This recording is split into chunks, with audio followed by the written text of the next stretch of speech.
Okay, this is tutorial 5. So we are going to look at the print function. Okay, print function. So if you want to say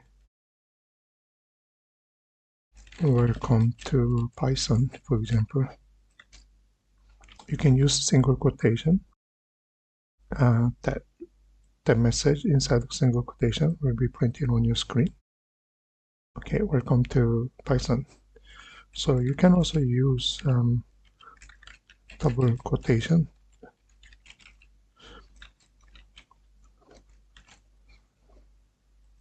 Okay, the same thing. So normally I prefer if I have a single character input, then I will use a single quotations. But if there is more than one character, like welcome to Python, I prefer to use double quotations. But again, most of people like to use single quotation.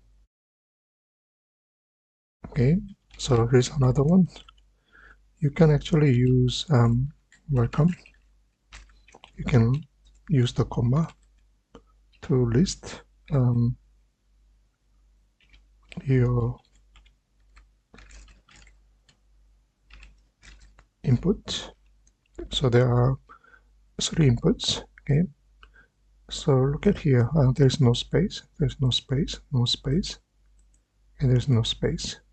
But if you run it, so welcome to, there's one space. Okay, one space too.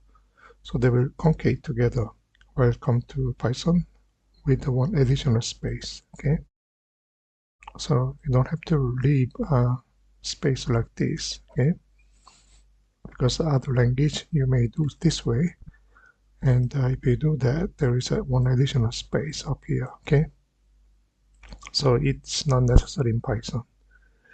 Let me explain one more. Print. Also, we can say welcome, okay, to Python.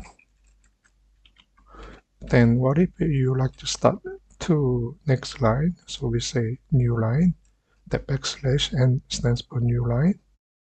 So here we also, you can say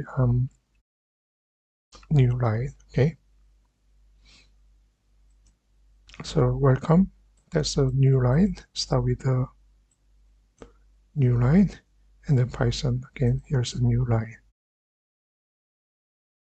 What about the variable? Let's say sum is depends on 7 plus 3. So if we do this, sum is going to be number 10. Okay, sum is number 10. So calculation will be printed, the result of calculation, which is 10.